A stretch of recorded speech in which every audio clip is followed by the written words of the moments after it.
Hari terakhir turnamen pun tiba. Para staf melakukan penghitungan poin terakhir. Setelah dilihat, Jepang memiliki 4.600 poin, tidak cukup untuk menang karena Tiongkok memiliki 4.800 poin. Ghost Blade menjadi marah karena belum bisa membalas dendam pada Taihun yang masih hilang. Dia pergi, meninggalkan turnamen yang belum selesai. Sementara itu, Ketua Jihye hanya bisa menyaksikan. Meski dengan usaha Taihun, tim mereka tetap berada di peringkat ketiga.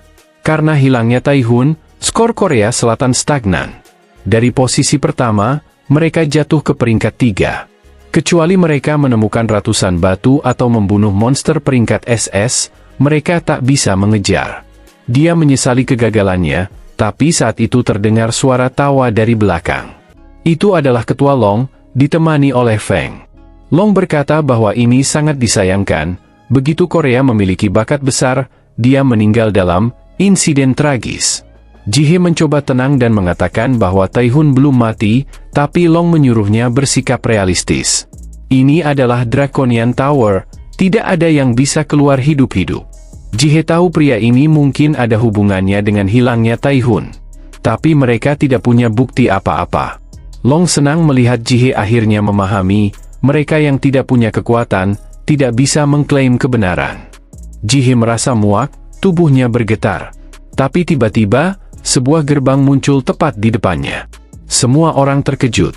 Dari sana, Taihun muncul. Dia bertanya, kenapa ketua masih sabar menghadapi orang-orang seperti ini? Dia bilang, sekarang tak perlu khawatir lagi. Meski dua bajingan ini berusaha sekuat tenaga, dia masih di sini. Dan dia bahkan membawa sedikit hadiah. Di tempat lain, Jaehyung sedang murung. Ibunya memanggil untuk menonton turnamen bersama, tapi dia menolak. Karena Taihun hilang, turnamen ini tidak berarti lagi baginya. Turnamen ini sudah seperti pangsit tanpa isian. Namun, ibunya memintanya untuk menonton. Sang ibu memberitahunya bahwa Taihun sebenarnya ada di TV, dan ternyata benar. Semua orang merayakan kembalinya dia karena kristal yang diserahkannya, yang merupakan batu dari monster SS Rang. Korea Selatan pasti akan menang. Semua orang terkejut melihatnya, tapi lebih terkejut lagi melihat bahwa Korea Selatan benar-benar menang berkat dia. Penonton bersorak untuknya, dan Long sangat marah. Ia bertanya pada Feng apa yang sudah dia lakukan. Feng mengatakan bahwa dia sudah mengurus orang ini. Feng terkejut karena tidak hanya brengsek ini selamat dari menara Draconian, tapi juga berhasil mengalahkan monster SS Rang. Taehyun sangat menikmati perhatian yang diberikan padanya. Namun, ini terlalu dekat, mungkin karena Kaiselin sangat kuat. Tapi setelah mengalahkannya, batu sihirnya tetap utuh. Jika bukan karena itu, dia pasti kembali dengan tangan kosong. Tapi tidak mungkin Long dan Feng akan mundur sekarang. Dia tahu apa yang akan terjadi selanjutnya. Sebelum pikirannya bisa merencanakan lebih jauh, Jihye berlari mendekat dan memeluknya erat. Ia sangat lega melihatnya masih hidup, hingga menangis sejadi-jadinya. Taehyun membiarkannya menikmati pelukan itu, dan ketua mereka pun menangis cukup lama. Sementara itu, turnamen berakhir karena comeback yang luar biasa ini. Cerita ini membanjiri internet, dan para pemain Korea Selatan merayakan kemenangan mereka dengan berkumpul. Ka juga ada di sana dan memanggil Jihye bodoh karena menangis saat upacara penutupan.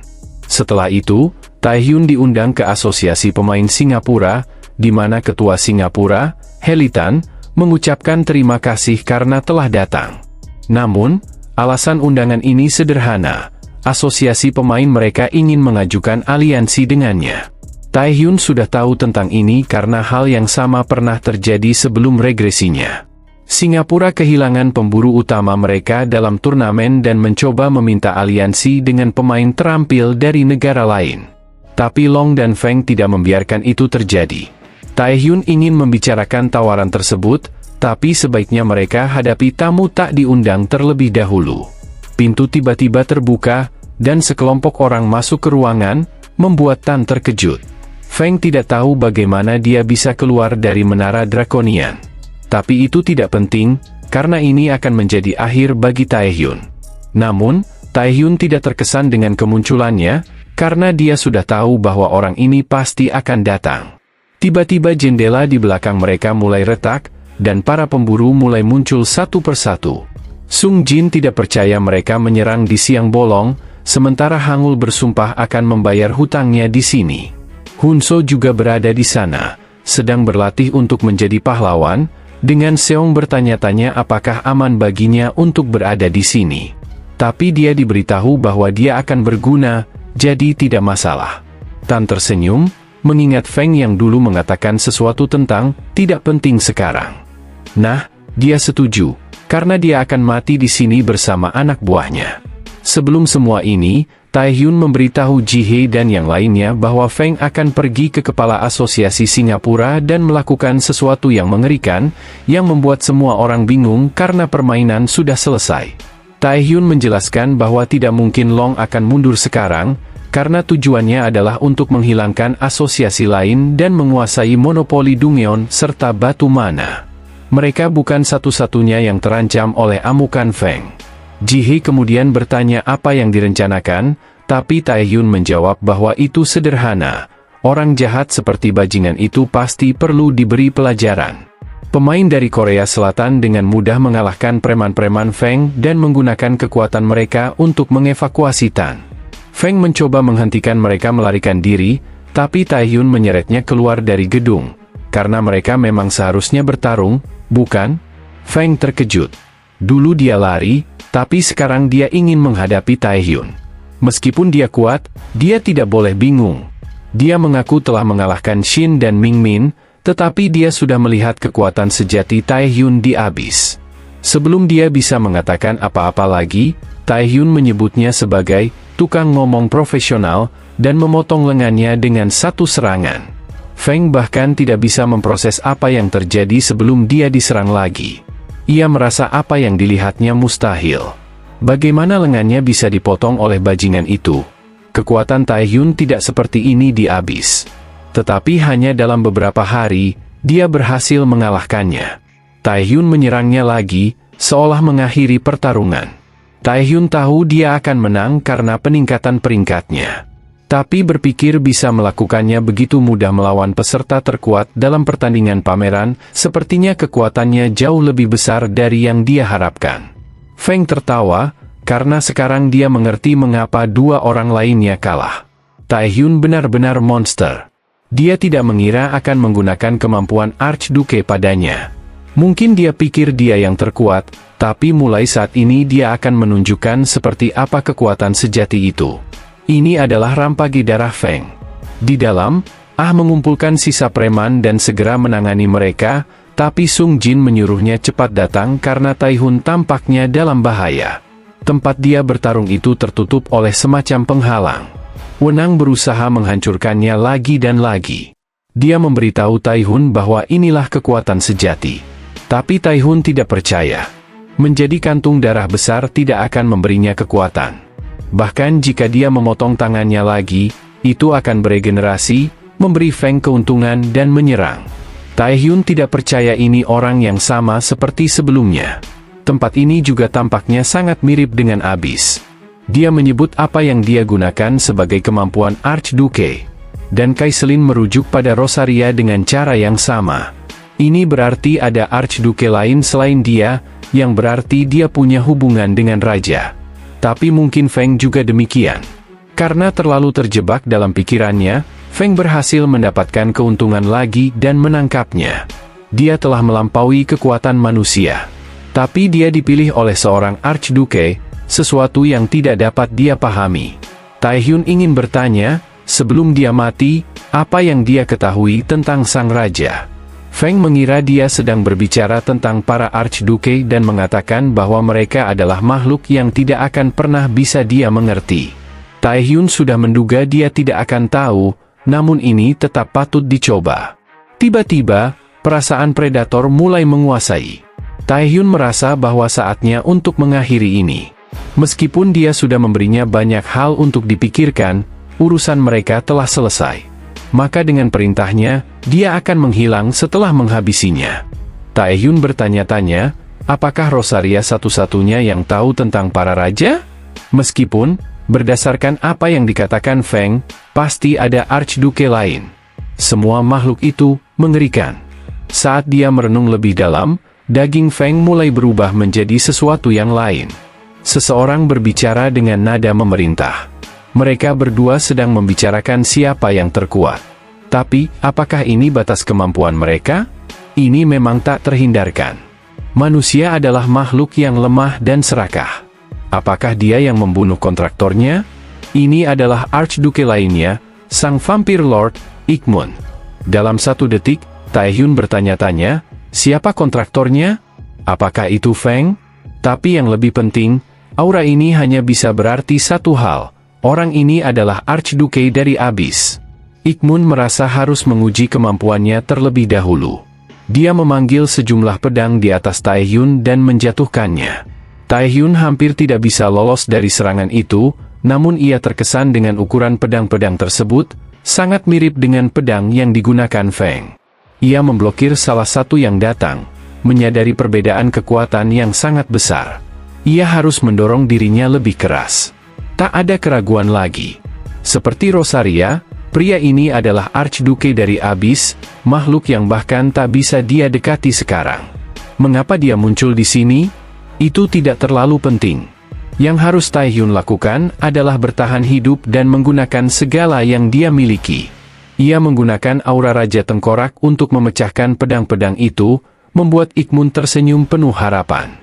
Setiap makhluk yang dipanggil pasti terpengaruh oleh kekuatan kontraktornya.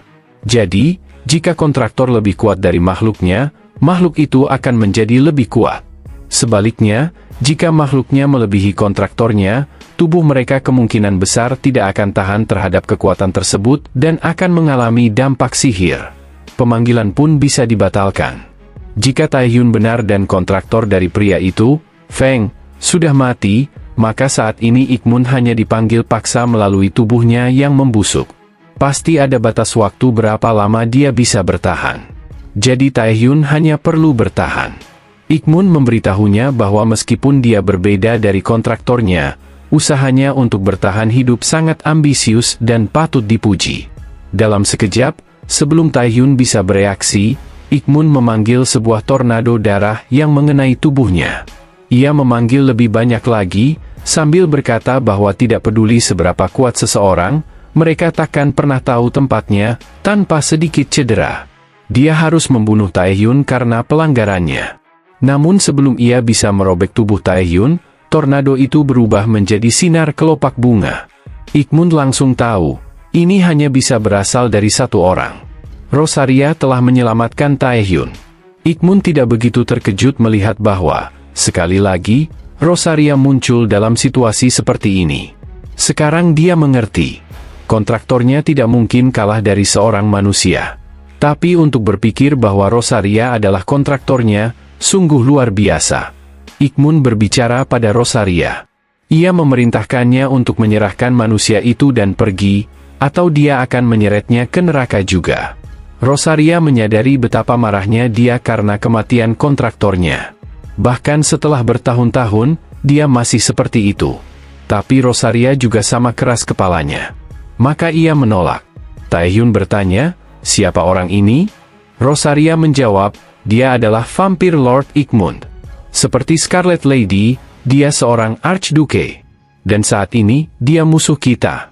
Ikmun memanggil banyak pedang dan berkata bahwa dia akan membunuh mereka berdua. Tapi Rosaria takkan mundur tanpa bertarung. Pertarungan pun dimulai.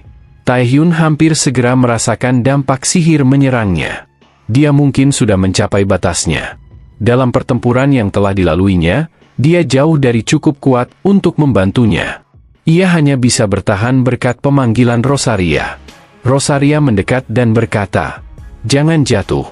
Kekuatan yang bisa kugunakan bergantung pada kontraktorku. Kau sudah menjadi lebih kuat. Tapi saat ini, bahkan jika aku mengerahkan seluruh kekuatanku, aku tidak bisa menahan Ikmun. Kau harus bertahan. Kau sudah berjuang sejauh ini bukan untuk mati di sini. Perhatikan baik-baik. Ini adalah kekuatan sejati seorang Archduke, dan kekuatan yang suatu saat nanti harus kau kalahkan. Ikmun mulai menghilang. Bertarung dalam kondisi seperti ini membuatnya tidak bisa bertahan. Tapi dia sepakat, Mereka harus mengakhiri pertarungan ini di sini. Jika Taehyun selamat, mereka akan bertemu lagi. Serangan mereka saling berbenturan dan menciptakan ledakan dahsyat. Taehyun kehilangan kesadaran. Mananya mencapai 0. Kelelahan, 100%. Kesehatannya turun di bawah 10%. Dalam pikirannya, ia bertanya-tanya, berapa kali ini terjadi? Pertama melawan Esash, lalu kekuatan level nasional, dan sekarang, seorang Archduke. Setiap kali dia merasa menjadi lebih kuat, selalu ada kekuatan lebih besar datang untuk mengingatkannya agar tetap rendah hati. Berapa kali lagi aku harus melewati ini? Tiba-tiba, ia mendengar suara. Dasar bodoh yang menyedihkan. Apa yang kau lakukan dengan kekuatan raja yang terkutuk? Semua yang kau gambarkan itu konyol. Jika kau tidak menggunakannya dengan benar, aku akan mengambil tubuh itu darimu dan menunjukkan apa arti kekuatan sejati. Taehyun terbangun. Ia berada di sebuah rumah sakit. Dia masih memikirkan suara yang dia dengar. Suara itu, dia tahu dia pernah mendengarnya sebelumnya. Dia ingin berpikir tentang hubungannya dengan sang raja, tapi semua pemain di sekitarnya menyadari bahwa dia telah terbangun dan langsung menyerbunya. Menurut Ahong, penghalang itu hilang dengan ledakan tiba-tiba, dan Taehyun ditemukan tak sadarkan diri, berlumuran darah. Untungnya, percobaan pembunuhan Feng terhadap Presiden Heli gagal, berkat usaha para pemain Korea, termasuk pedang cahaya milik Hyun Swang. Presiden asosiasi yang diduga memberi perintah tidak akan bisa menghindari dampak dari pihak World Player Association. Setelah perawatannya selesai, Taehyun memikirkan tentang Archduke dan pria yang mirip dengannya. Semakin banyak yang dia pelajari tentang sang raja dan Devour, semakin banyak pula hal yang tidak diketahui. Namun sebelum dia bisa berpikir lebih jauh, ia melihat bahwa ia telah mendapatkan kemampuan baru, frenzy darah, yang tidak bisa digunakan saat ini, karena dia harus mengonsumsi darah yang kuat. Yu dan Taehyun pergi berkencan. Yu bertanya apakah dia baik-baik saja, dan dia mengangguk, mengonfirmasi bahwa dirinya baik. Dia terkejut dengan kemampuannya menakut-nakuti orang. Tapi sekarang, setelah dia makan, apa yang akan terjadi selanjutnya? Taehyun berkata bahwa dia akan memanfaatkan hadiah dari pertandingan persahabatan dan menyerbu Dungeon di Jepang dan Cina. Yu tidak bertanya lebih lanjut tentang itu, karena dia sendiri mengatakan bahwa mereka akan pergi kencan yang sebenarnya setelah pertandingan selesai. Tapi Taehyun hanya berjanji untuk makan bersama Yu kali ini. Yu juga mengatakan bahwa meskipun dia memiliki hak untuk menyerbu Dungeon, dia tetap tidak akan bisa melakukannya karena Deon memiliki sumber daya sangat berharga. Jadi mereka tidak membiarkan orang asing masuk, tidak peduli berapa banyak hak yang dimiliki. Kedua asosiasi, Jepang dan Cina, pasti akan mencari alasan untuk menunda serbuan sampai haknya habis. Taehyun hanya tersenyum dan berkata bahwa itu tidak masalah. Dia sudah punya rencana untuk itu. Dan meskipun tertunda, dia akan tetap melakukan apa yang perlu dia lakukan. Ia menyadari, ada kekurangan dari kemampuan yang dia dapatkan dari Feng. Blood Frenzy adalah kemampuan yang sangat aneh. Taehyun telah mencoba mengaktifkannya beberapa kali, namun tidak ada pesan atau perubahan apapun. Yang dia tahu hanyalah bahwa dia harus mengonsumsi darah yang kuat. Tapi siapa yang tahu? Mungkin kemampuan ini membutuhkan kondisi khusus. Meskipun telah mencapai level nasional, Taehyun masih belum bisa melawan Archduke dengan baik. Untuk bisa menghadapinya, dan mengungkap lebih banyak tentang sang raja dan Devouring, dia harus menjadi jauh lebih kuat. Akhirnya, dia tiba di sebuah tempat bernama Bang Cesureweri, yang tampaknya sudah tutup.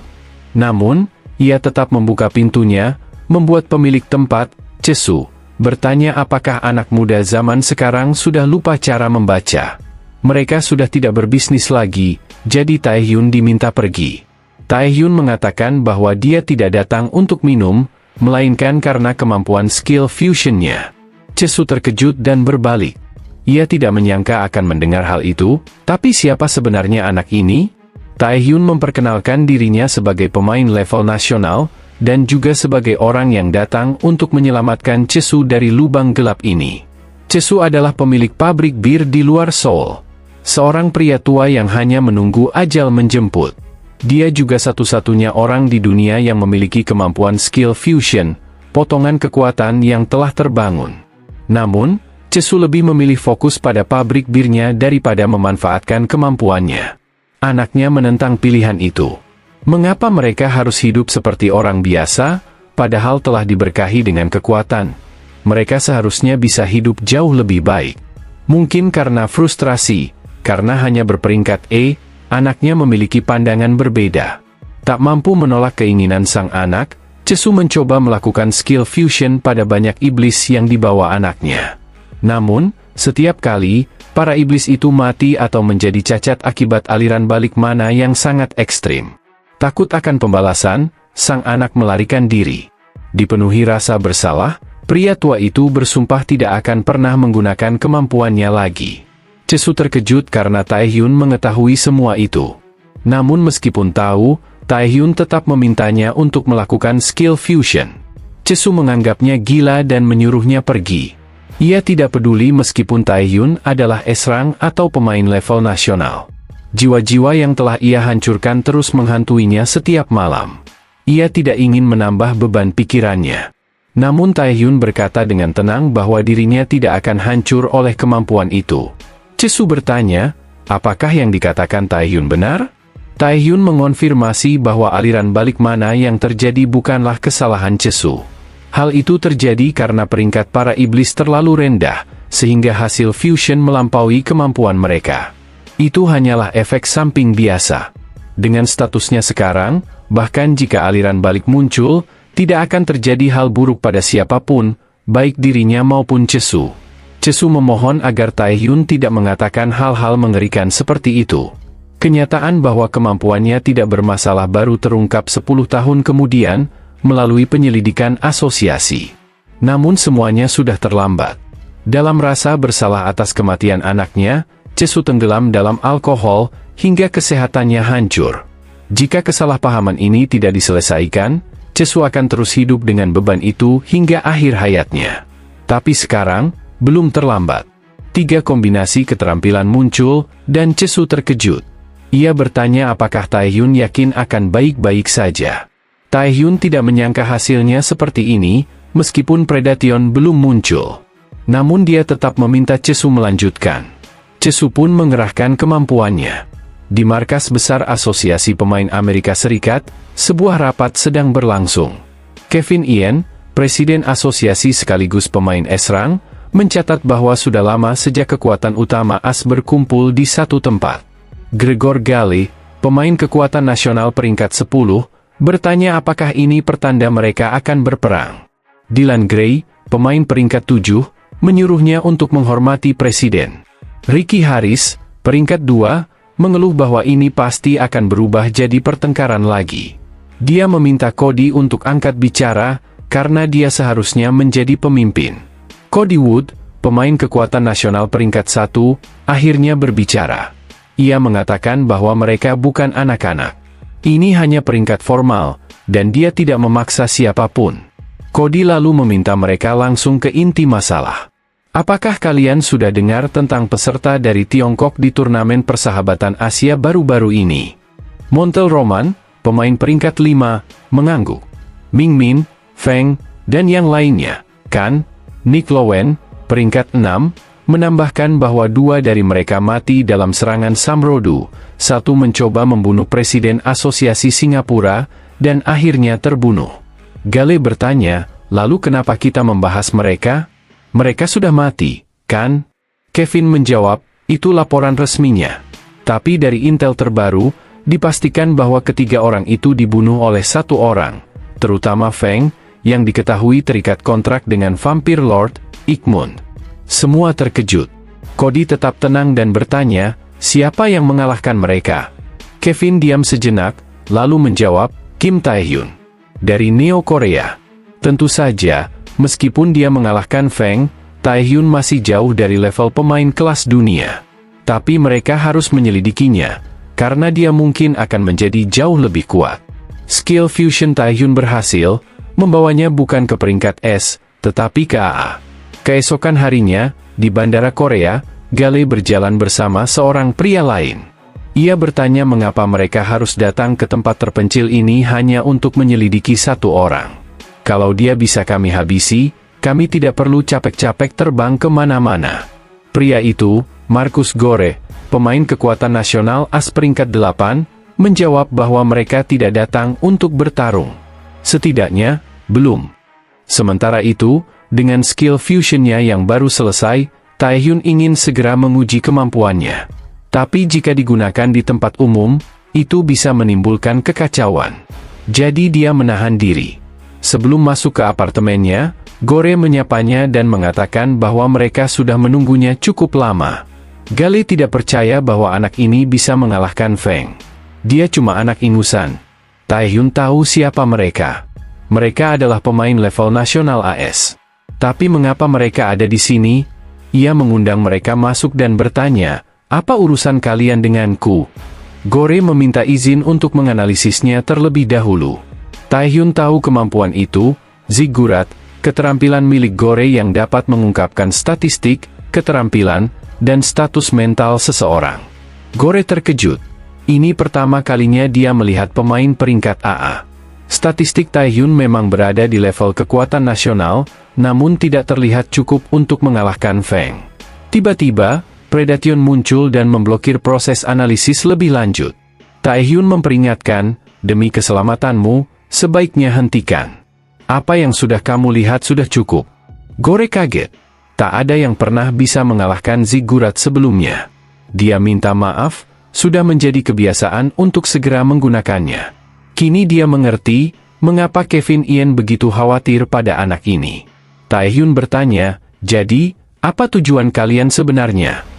Gore menjelaskan bahwa mereka datang untuk menuntut bagian dari hak eksplorasi Dungeon di Tiongkok, hadiah dari pertandingan persahabatan.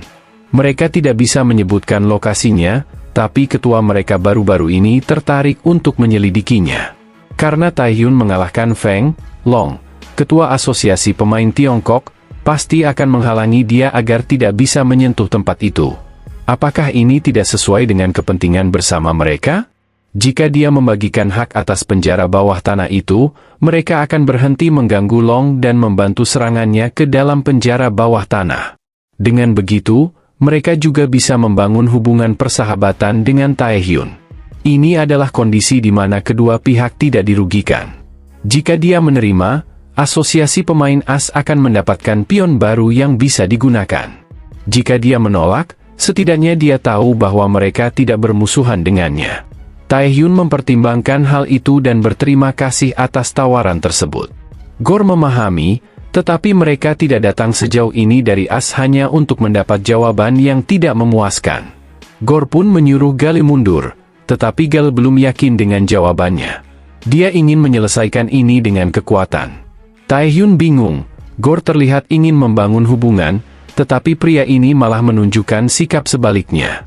Taehyun menatap matanya dengan lebih dekat, dan menyadari bahwa mata itu sama seperti orang-orang yang memandangnya saat pertama kali dia terbangun. Dia ingin mencari masalah tanpa alasan jelas. Dia tidak melihat Taehyun sebagai sesama yang setara, sesama Awakened.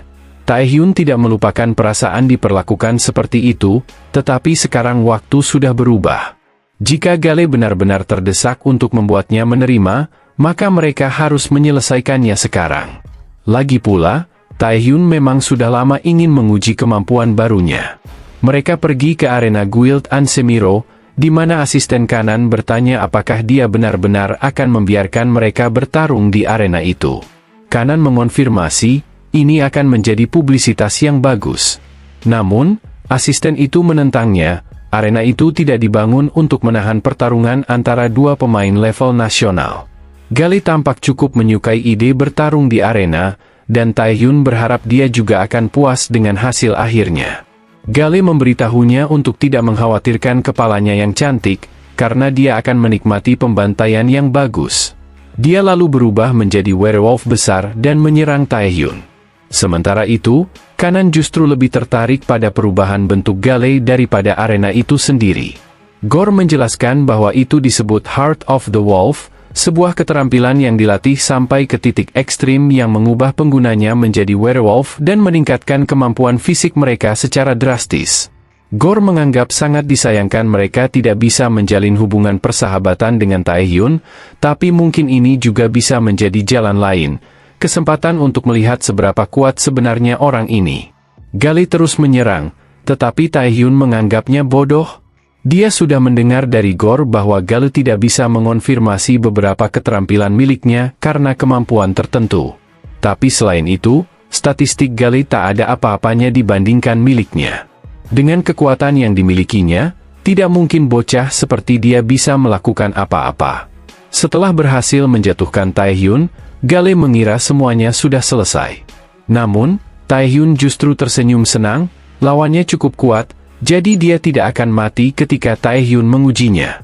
Dalam sekejap, Taehyun melepaskan selubung hitam yang meliputi seluruh arena. Dia baru saja mendapatkan 3 keterampilan baru hasil fusi. Salah satunya adalah King's Domain, gabungan dari Silent World dan Heart of the King. Area ini menurunkan statistik musuh di dalamnya sekaligus meningkatkan kekuatan Taehyun, sebuah medan perang yang sempurna baginya. Gale terkejut melihat ini, tetapi tidak punya waktu untuk bereaksi.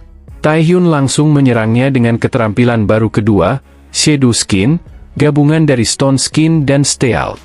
Keterampilan ini meningkatkan fisik melebihi Stone Skin sekaligus memberikan kemampuan penyamaran yang bisa diaktifkan kapan saja. Gale dipukuli berkali-kali oleh Taehyun yang tak terlihat, membuatnya semakin marah. Dia mulai menyerang secara membabi buta, hanya untuk akhirnya terperangkap dalam keterampilan ketiga Taehyun, King's Aura, gabungan dari Aura of the Night King dan Paralysis. Serangan ini membuat tubuh Gale berhenti bergerak, bahkan jantungnya hampir berhenti berdetak saat Taehyun memerintahkannya untuk berlutut. Serangan itu menembus selubung, mengejutkan semua orang yang menonton. Taehyun telah menang, dan dia berharap mereka bisa bertemu lagi suatu saat nanti. Semua orang terkejut, tetapi Gore adalah yang paling kaget. Pertarungan itu berakhir saat selubung muncul. Apa yang sebenarnya terjadi di dalam sana? Gale menolak untuk menerima kekalahan. Siapa dia? Berani-beraninya mengatakan pertarungan sudah selesai. Dia belum mendengar lonceng berbunyi, jadi dia akan membunuh Taehyun. Dia kembali berubah, tapi kali ini para pemain Korea berdiri di depannya, siap membela rekan mereka. Yu berkata bahwa ini seharusnya hanya taruhan, bukan pertarungan berdarah. Apakah Gale ingin memulai perang? Kanan menyarankan agar dia menerima hasilnya sebelum semuanya terlambat, dan Sung Jin pun menegaskan bahwa Gale sudah kalah dalam taruhan. Taehyun terkejut, tetapi Jihe datang dan berkata bahwa mereka sudah mengawasi sejak awal. Mereka awalnya berencana hanya menonton, namun semuanya sudah di luar kendali. Ia mengatakan bahwa Taehyun tidak perlu khawatir, karena mereka akan menangani orang-orang yang membuat keributan ini. Gale sangat marah. Menurutnya, mereka semua hanyalah serangga yang tidak tahu diri, dan dia akan membunuh mereka sekarang juga. Namun Gore muncul di sampingnya dan menyarankan agar dia diam. Jika insiden ini terus berkembang, Cody akan turun tangan dan memberi sanksi. Bahkan Gale pun tahu seperti apa sosok Cody itu. Dengan enggan, Gale akhirnya berubah kembali. Gore pun meminta maaf kepada Taehyun, mengakui bahwa semua ini adalah kesalahannya. Ia tahu mungkin terdengar lucu mengingat apa yang baru saja terjadi, tetapi ia tetap bertanya, apakah Taehyun tertarik untuk menjadi pemain di asosiasi pemain as? Gale dan yang lainnya terkejut. Jihe marah karena Gore berani mengatakan itu di hadapannya. Namun Gore menambahkan bahwa mereka akan memberikan syarat apapun yang Taehyun inginkan. Penjara bawah tanah di Cina, misalnya, bisa dibersihkan dengan mudah dan semua hadiahnya akan diberikan kepadanya. Taehyun menganggap tawaran ini sebagai bentuk pujian atas kemampuannya. Namun karena mereka menyebut penjara bawah tanah, ia mengatakan bahwa tujuan berikutnya adalah Jepang. Sepertinya, Sang Santa telah terbangun, dan dia harus mengunjunginya. Ia terus-menerus mengalami mimpi yang sama. Dalam mimpi itu, ia mencoba melarikan diri, tetapi tentakel selalu menangkapnya dan menyeretnya kembali. Ia memohon belas kasihan, namun sosok dalam mimpinya mengatakan bahwa dialah yang memulai semua ini. Seharusnya ia merasa malu, bukan meminta ampun. Itu menjijikkan. Sekali lagi, Ia dimakan hidup-hidup oleh monster predasi itu, dan sekali lagi ia terbangun dengan teriakan. Dua penjaga segera masuk ke kamarnya, tetapi pikirannya hanya dipenuhi oleh mimpi buruk itu. Semua ini dimulai ketika ia jatuh koma setelah melihat ke dalam pikiran Taehyun. Setiap kali ia melihat tentakel itu, ia selalu disambut oleh sosok misterius yang tampak seperti Taehyun. Sudah berapa lama ia harus menanggung rasa sakit ini? Akankah ia pernah terbebas? Ia bertanya di mana Ghost Blade, karena ia membutuhkannya. Namun para penjaga tak bisa memberi jawaban yang jelas. Ia pun berlari keluar dari kamarnya dan menemukan Ghost Blade sedang bertarung dengan Taehyun. Padahal Taehyun tidak datang untuk bertarung. Namun Ghost Blade ingin membalas penghinaan yang Taehyun lakukan terhadap Sang Santa. Ia akan membalasnya dengan cara yang sama. Ia menyerang dengan pedangnya, Soulbringer, pedang yang dipenuhi mana begitu padat hingga bisa memotong jiwa. Namun bagi Taehyun, orang-orang seperti ini yang tak mau mendengarkan pantas dihajar. Dengan Shadow Skin, ia meraih pedang Ghost Blade dan menendangnya begitu keras hingga pingsan. Taehyun perlahan mendekati Sang Santa dan mengatakan bahwa ia datang untuk dua alasan. Pertama, untuk mengetahui apa yang dia lihat dalam pikirannya. Kedua, untuk mencegah Dungeon Break terbesar dalam sejarah umat manusia. Di luar penjara bawah tanah yang belum dibersihkan, dua penjaga berdiri waspada. Salah satunya berkata bahwa badai di sekitar gerbang disebabkan oleh mana yang mengalir keluar, tapi tidak ada tanda-tanda Dungeon Break. Mereka hanya mengawasi. Namun penjaga lainnya melihat sesuatu dalam badai itu. Tepat di sisi lain gerbang, tampak pasukan Minotaur yang dipimpin oleh tuan mereka, Kent Hazanat.